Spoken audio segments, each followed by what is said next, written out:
Hello दोस्तों, तो स्वागत है आपका एक और नई वीडियो में। मेरा नाम है पारस, आप देख रहे हैं टाइम स्टडी हिंदी। तो आज हमारा चैप्टर है रासायनिक बलगतिकी, जो कि क्लास 12 के लिए बहुत इंपॉर्टेंट चैप्टर होने वाला है। और ये चैप्टर आपको हम 3 से 4 पार्ट्स में करवाएंगे। और अगर आप इससे पहले वाला चैप्टर नहीं देखा है तो वो देख लीजिए, उसका लिंक डिस्क्रिप्शन में पड़ा हुआ है। और अगर आप इस चैनल पर नए, चैनल को सब्सक्राइब और वीडियो को लाइक जरूर कर लीजिए। तो चलिए शुरू करते हैं। सबसे पहले आपसे पूछेगा आणविकता क्या होती है और कोटि क्या होती है। तो रासायनिक बलगतिकी क्या, ये क्वेश्चन सबसे महत्वपूर्ण होने वाला है। आपसे पूछेगा आणविकता क्या होती है, आणविकता को परिभाषित कीजिए। ऐसे भी बन सकता है, ठीक है। आणविकता क्या होती है, ठीक है, ऐसे पूछ सकता है आपको एग्जाम में। तो कैसे लिखेंगे आप, तो हम आपको पहले सिंपली समझा देते हैं कैसे लिखेंगे आप। किसी रासायनिक अभिक्रिया में भाग लेने वाले अभिकारक अणुओं की जो संख्या होती है उसे उसकी आणविकता कहते हैं। किसकी, रासायनिक अभिक्रिया की आणविकता क्या होती है। तो लिखिए, किसी रासायनिक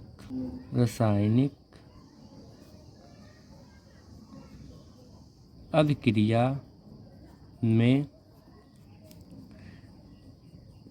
भाग लेने वाले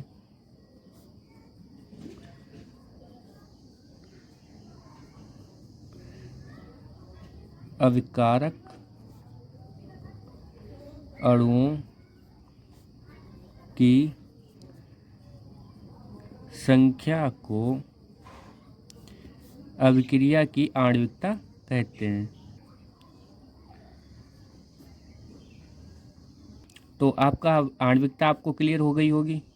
क्या होती है आणविकता, जो अभिकारक अणु रासायनिक अभिक्रिया में भाग लेते हैं उनकी अणुओं की संख्या को आणविकता कहते हैं। अब पूछेगा आपसे कि कोटि क्या है, कोटि को परिभाषित कीजिए, या कोटि से आप क्या समझते हैं। तो कोटि भी आपकी बहुत इंपॉर्टेंट होने वाली, क्योंकि लगभग 1 से 2 सेटों में ये देखने को मिल जाती है। और 2025 के लिए आप अगर तैयारी कर लें, चैनल को सब्सक्राइब जरूर कर लीजिए। तो चलिए कोटि लिखते हैं।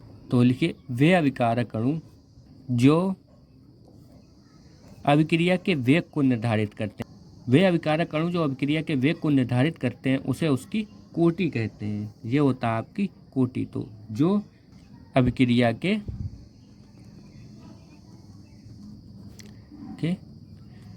वेग को निर्धारित करते हैं, कोटि उसे कहते हैं। यहाँ पे लिख लीजिए, उसे कोटि कहते हैं। चाहे अभिक्रिया की कोटि लिख लीजिए, चाहे खाली कोटि लिख लीजिए, कोई दिक्कत वाली बात नहीं, ठीक है। अब आपसे कहेगा कि अभिक्रिया की कोटि कितने प्रकार की होती है। तो ये होती है आपकी 4 प्रकार की। जैसे पहला होता है आपका शून्य कोटि की अभिक्रिया,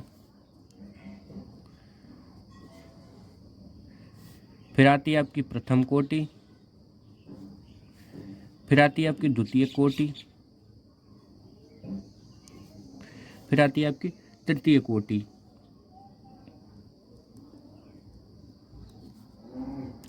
ठीक है, ये 3 होती हैं। अब आप इनको पहचानेंगे कैसे, क्योंकि आप तो 12th में पहली बार आए हैं और आपने ये चैप्टर भी पहली बार पढ़ा है, तो आप इसे कैसे पहचानेंगे।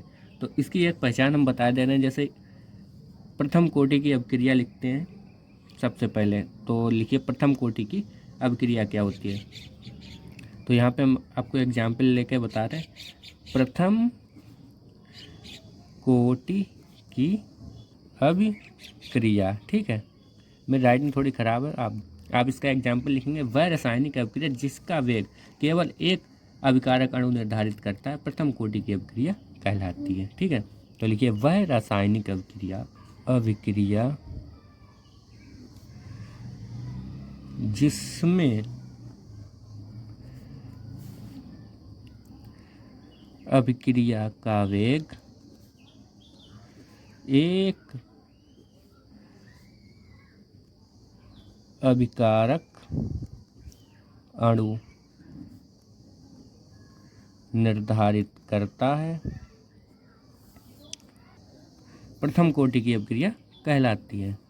ठीक है, अब आपसे पूछेगा कि द्वितीय कोटि की अभिक्रिया क्या होती है। तो वह रासायनिक अभिक्रिया जिसमें अभिक्रिया का वेग एक की जगह अगर आपसे द्वितीय कोटि पूछे तो यहाँ पे आपको सिंपली 2 कर देना है, और अगर तृतीय कोटि की पूछे तो यहाँ पे आपको बस 3 कर देना है, और आपके ये निकल आएंगे। अगर आपसे शून्य कोटि के पूछे तो यहाँ पे आपको कहना है कि वह रासायनिक अभिक्रिया जिसमें अभिक्रिया का वेग एक भी अभिकारक अणु निर्धारित नहीं करता है शून्य कोटि की अभिक्रिया कहलाती है। तो उम्मीद है कि आप समझ गए होंगे कि अभिक्रिया की कोटि आप कैसे लिखेंगे।